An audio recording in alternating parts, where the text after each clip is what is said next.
अगर पूरी दुनिया भी कह देना कि सोनम ने करा है, फिर भी मैं ये कहूंगी कि सोनम ये कर ही नहीं सकती है, क्योंकि सोनम के साथ मैं बचपन से रही हूँ। सोनम, गोविंद भैया, ये जो अभी उनका बिजनेस पहले नहीं था, उनका घर कैसा था, अभी जो उनको सक्सेस मिली है, कैसे उनका काम चला, ये सब मैं अपनी आंखों से देखते आ रही हूँ कि कैसे सोनम ने अपने भैया का साथ दिया है बिजनेस को लेके, और कैसे उसने यहाँ जो मंदिर है और मतलब मंदिर के जो प्रवेश वगैरह मंदिर जो बनवाया है, इन सब को लेके धार्मिक कार्यों में, सब चीज़ों में सोनम का काफ़ी अच्छा योगदान था। तो मैं ये कह सकती हूँ कि सोनम तो ये कभी कर ही नहीं सकती है। सोनम आपकी दोस्त हैं, आप कह रहे हैं बचपन से आप उनके दोस्त रहे हैं, आप कह रहे हैं पूरी दुनिया भी कहे तो भी आप तो भी नहीं मान सकती मैं। क्यों कारण? क्योंकि सोनम कहते हैं ना, जिस इंसान के साथ हम ज्यादा टाइम बिताते हैं उस पर एक बिलीव रहता है। सोनम के साथ मैं स्कूल टाइम से रही हूँ। अभी हमारी, अब ये बात अलग है कि वो अभी अपना बिजनेस संभाल रही थी, अभी नई शादी हुई थी, मैं भी अपना जॉब देखती हूँ, मेरा भाई भी अपना जॉब देखता है। तो अभी अभी हम लोग थोड़ा सा बातचीत कम कर दी थी, बट हाँ ये जरूर पता है कि सोनम कर ही नहीं सकती, क्योंकि वर्किंग के टाइम तो शाम को हम लोग साथ में बैठते थे, 4 साल से उसके लड़का ढूंढ रहे थे, सब चीजें शेयर करती थी। कभी भी उसने ये नहीं बोला कि मैं ये लड़का है, ये लड़के को पसंद करती हूँ। हमेशा बिजनेस की बातें, हमेशा बिजनेस की बातें। और दूसरी बात, ये सारी बातें मुझे शेयर करती थी, बट आज तक कभी भी उसने ये नहीं बोला कि मेरे कलीग है, मैं उसको पसंद करती हूँ। हमेशा ये बोलती थी कि हाँ, मेरे ऑफिस में कुछ लड़के हैं, मेरे ऑफिस में कुछ लड़कियां ऐसे काम करती हैं, मैं कैसे काम करवाती हूँ, हमेशा यही बातें करती रहती है। की बात कर रही, कभी उन्होंने राज का जिक्र किया है और राज का फोन वगैरह, राज तो जिस तरह की प्रेमी बात करता देखिए, है। राज की अगर बात करें तो अभी हम लोग बीच में नवरात्रि जो भी गई है, हम लोग सभी उसके कलीग थे, मतलब 2 गर्ल्स थी, सोनम खुद थी, मैं थी, और मेरे आसपास के नेबर थे 2 लड़कियां। देन उसकी सिस्टर थी राज, और राज खुद था। राज का जो कन्वर्सेशन था सोनम के साथ, बिल्कुल एक ब्रदर सिस्टर की जैसे होता है, बिल्कुल वैसे ही था, सेम। वो दीदी दीदी करके बात करता है, सोनम राज करके बात करती है, उसकी खुद की सिस्टर राज की, वो भी दीदी करके बात करती है। हमें उन लोगों की कन्वर्सेशन में ऐसा कुछ भी नहीं लगा कि हाँ इन लोगों को कुछ चल रहा है, कुछ है ही, भाई बहन का रिश्ता है। और जैसे कि अभी मेरे खुद के भाई ने बताया कि वो खुद राखी बनवाने आ चुका है, तो जब वो राखी बनवाने आ चुका तो उनका अफेयर कैसे हुआ? तो ये आपको लग रहा है कोई फंसा रहा है? कोई फंसा, ये तो देखिए, अभी ना ही सोनम का बयान सामने आया है। ये कहते हैं कि अभी तक सोनम ने कुछ बोला नहीं है, तो सोनम, जब तक सोनम कुछ बोलेगी, जब तक कहानी बनती जाएगी।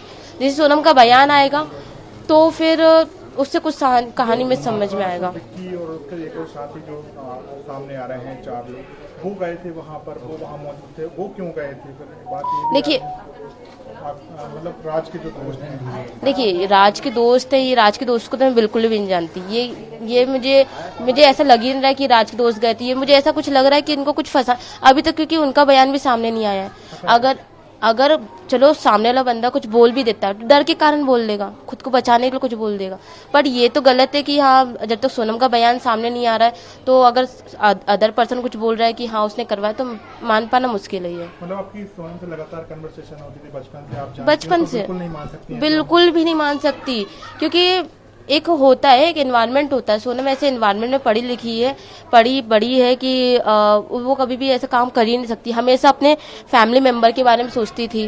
बात पर ये आ रही कि वो गाजीपुर पहुंच गई, वहाँ पर उन्होंने पुलिस से मतलब जब वो वहाँ से मेघालय से निकली तो गाजीपुर पहुंच गई और बोले बस में अकेली थी, वो खुद ही भागी हैं। और गाजीपुर में जो राज है उसका पुश्तैनी गाँव भी है, वहाँ गई थी। देखिए, ये तो मैं भी नहीं जानती कि वो वहाँ कैसे पहुंची। अभी सोनम कह रही है कि देखिए, अभी सोनम खुद डरी हुई है, डर के कारण कुछ हड़बड़ाहट में कुछ अच्छे से बोल भी नहीं पा रही है। ये तो हमें भी थोड़ा सा मान पाना मुश्किल है कि गाजीपुर कैसे पहुंची। बट मेरे हिसाब से तो ऐसा हो सकता है कि जो साथ में जो बंदे थे, मतलब हो सकता है कि डर के कारण ऐसा उसको छोड़ दिया हो कि फालतू में हम भी फंस जाएंगे अगर सोनम हमारे साथ में रही, तो इसका डर के कारण उसको वहाँ छोड़ दिया हो।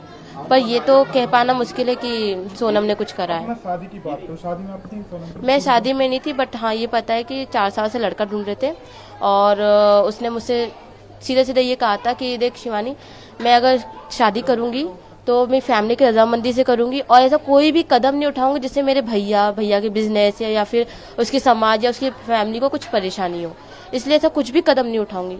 जैसा भी लड़का ढूंढेंगे, अमीर हो गरीब हो, कुछ भी करता हो, वो वैसे शादी कर लेगी। मतलब वो परिवार की मर्जी से ही करना परिवार चाहिए। की खुद मर्जी, अभी शादी खुश तो थी क्योंकि में- आप दोस्त हैं, आप शादी में शामिल क्यों नहीं होते? क्योंकि मैं बाहर थी, मेरी फैमिली मेम्बर गई थी शादी में, और हाँ, शादी की वीडियोस वगैरह देखी थी, वो काफ़ी खुश थी। वो खुश भी इसलिए थी क्योंकि उसकी फैमिली जैसा लड़का चाह रही थी वैसा लड़का उसको मिला, अच्छा परिवार में, अच्छा फैमिली बैकग्राउंड भी काफ़ी अच्छा, देन समझने वाला। उसको ऐसी लड़की की नीड थी जो कि अच्छा और समझने वाला, और वैसा लड़का उसको मिला, तो शादी से तो वो खुश थी। बट अभी जो उसके साथ मतलब हुआ आप है, शादी में आप शामिल नहीं हुई, लेकिन बात तो ही होगी कि हाँ। किस कारण क्या बात हुई थी, आपकी आखिरी बात हुई? मेरी तो यही बात हुई थी कि शादी के बाद कोई बात नहीं हुई थी, बट हाँ शादी के पहले बात हुई थी कि हाँ लड़का देख रहे हैं, और एक बार हम लोग जा रहे थे बाहर विजयनगर साइड में, तो ये कह रही थी कि हाँ लड़का देखा है, काफ़ी अच्छा लड़का है, और वो जो उसकी फैमिली काफ़ी खुश है, बस अब देखो शादी कब तक होती है।